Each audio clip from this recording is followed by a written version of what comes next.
பிடி சார் இந்த வாரம் வந்திருக்கிற திரைப்படம் இப்பா பாதி, காஷ்மீரா, அப்புறம் அந்த இளவரசு, அனிகா, பட்டிமன்ற ராஜா, தேவதர்ஷினி, இப்படி பல பேர் நடிச்சிருக்கிற இந்த படத்துடைய கதை என்ன அப்படின்னு இந்த இப்பா பாதி குறிப்பாக சொன்ன அந்த மீசையை முறுக்குன்னு ஒரு படம் பண்ணார். அந்த படம் பெரிய அளவில் இந்த இளைஞர்கள் மத்தியில் ஒரு ரீச் ஆச்சு.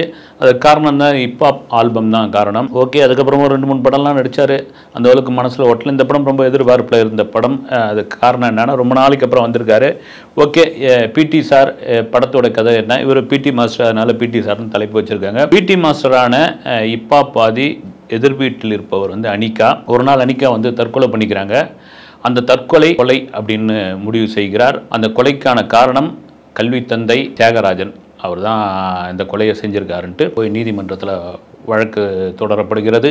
அந்த நீதிமன்றத்தில் வழக்கை பொய் சாட்சிகள்லாம் வச்சு அது ஒரு மாதிரி ஜோடனை பண்ணி அதை உடைக்கணும்னு வில்லன் தியாகராஜன் முடிவு செய்கிறார். இவர் தன்னுடைய வருங்கால மாமனார் பிரபு வச்சியார் இப்பா பாதி, அது இவர் தான் குற்றவாளி, இவர் தான் கொலை செஞ்சார் அப்படின்னு இவர் நிரூபிக்க நினைக்கிறார். ஆனால் போதிய சாட்சியங்கள் இப்பா பாதி தரப்பில் இல்லை. ரொம்ப கடுப்பாக வர்றாரு நீதிபதி பாக்கியராஜ். ஒரு கட்டத்தில் அந்த கேஸையே முடிச்சு விடலான்ற நேரத்தில் எதிர்பாராத விதமாக ஒரு திருப்பம் ஏற்படுகிறது. அதுதாங்க இந்த கதையோடைய ஒரு 10 நிமிஷ லைனு. இதை வச்சுக்கிட்டு 2 மணி நேரம் 10 நிமிஷம் நினைக்கிறேன் அப்படியே ஓடுது படம். ஓகே, பிடி சார் ஒரு தனியார் பள்ளியில் பிடி மாஸ்டராக இருக்கார். ஓப்பனிங்கே பார்த்தீங்கன்னா இந்த ஸ்போர்ட்ஸ் டே அது நம்ம ஸ்கூலில் இந்த வருஷம் இல்லையா அப்படின்னு ஒன்று பார்த்தீங்கன்னா அந்த பசங்க கொந்தளிக்கிறாங்க, அது பண்ணுறாங்க, இது பண்ணுறாங்க. ஃபர்ஸ்ட் டே இல்லையா இல்லையா இல்லையான்னு சொல்லி அப்படி துடிச்சு போய்க்கிறாங்க. நாம் கூட இந்த நடக்கிற இந்த பள்ளி நடக்கிறது அரசு பள்ளியா தனியார் பள்ளியான்னு பார்க்கும்போது அது தனியார் பள்ளி, துட்டு கொடுத்து படிக்கிற பள்ளி.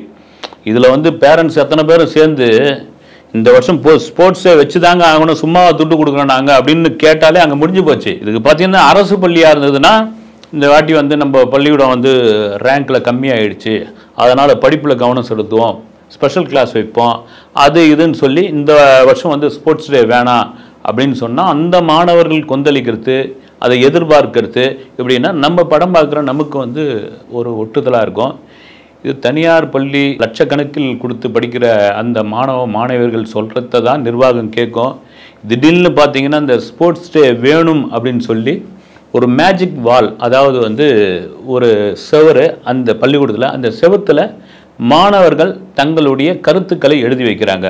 இதில் கொடுமை என்னென்னா அப்படி ஒரு செவரு இருக்கிறத அங்கே இருக்கிற அத்தனை வாத்தியார், அப்புறம் பியூனு, கூட்டி பெருக்கிறவங்க, சுத்தம் பண்ணுறவங்க யாருக்குமே தெரியல. அப்போ என்ன அது மாடியில் இருக்குது, இங்கே அத்தனை பேரும் மாடிக்கே போனது இல்லையா அப்படின்ற அளவுக்கு இருக்குது. பசங்க மட்டும் போயிட்டு வராங்க. என்னென்னா அப்படி ஒரு செவரு இருக்கிறத பார்த்துட்டு எல்லாருமே ஆச்சரியப்படுறாங்க. பிரின்ஸிபால்லேருந்து வாத்தியார்லேருந்து எல்லாரும் ஆச்சரியப்படுறாங்க. அதில் இது மாதிரி இந்த வருஷம் ஸ்போர்ட்ஸ் டே வேணும் அப்படின்னு எழுதியிருக்கு. அப்புறம் சில பல கருத்துக்கள்லாம் அதில் எழுதியிருக்காங்க. அதில் இந்த தற்கொலை செய்து கொண்ட மாணவி அனிகா அவரும் ஒரு விஷயம் எழுதியிருக்காரு. ஓகே, இப்படியா இந்த போது இந்த கதை, அதுவும் ஃபஸ்ட் ஹாப்லாம் பார்த்தீங்கன்னா இது எதை நோக்கி போகுது, என்ன காரணத்துக்காக போகுது, ஒவ்வொரு காட்சியும் ரொம்ப இழுத்து டக்குன்னு முடிக்க வேண்டிய காட்சியெல்லாம் அவ்வளோ இழுத்து கொண்டு போகிறதுக்கான காரணம் என்னன்னு தெரியல. ஒரு வழியாக இன்ட்ரோவல் வந்துடுது. இன்ட்ரோவலுக்கு அப்புறம் தான் உண்மையாகவே கதை நகருதுங்க. இதில் பாராட்டக்கூடிய ஒரு முக்கியமான விஷயம் என்னன்னா, ஒரு மோசமான கல்வி தந்தையுடைய கதை இது, ரைட்டு. அதை எடுப்பதற்கு ஒரு துணிச்சல் வேணும். அதை எடுத்திருக்காரு வேல்ஸ் நிறுவனர். பாராட்டக்கூடிய ஒரு விஷயந்தான். ஏன்னா ரொம்ப நீண்ட நாட்களுக்கு பிறகு நடிகர் தியாகராஜன் கல்வி தந்தையாக நடிச்சிருக்காருன்னு சொன்னதோடு முகபாவனையிலே அத்தனை ஆக்ஷனையும் காமிச்சிருக்காரு. மெதுவாக பேசுறது, அப்படி உரும்புறது, ஒரு கட்டத்தில் தான் இப்பா பாதியை கெட்ட வார்த்தைகளை திட்டும் பொழுது தான் அவருடைய நிஜமான முகம் தெரியுது திரையில். எப்படியா இருக்கிற அவர் நான் கொலை பண்ணனான்னு சொல்லிக்கிட்டே இருக்கார். அவர் தான் கொலை பண்ணியிருப்பாரோன்ற அளவுக்கு ஒரு சந்தேகத்தை கொண்டு வராங்க.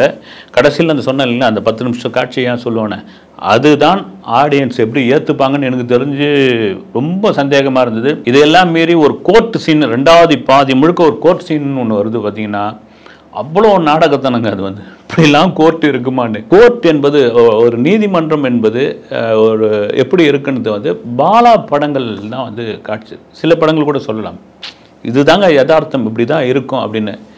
பார்த்தீங்கன்னா அந்த விதின்னு ஒரு படம் வந்தது, கோர்ட்டை வச்சு தான் ஒரு படம் வந்தது.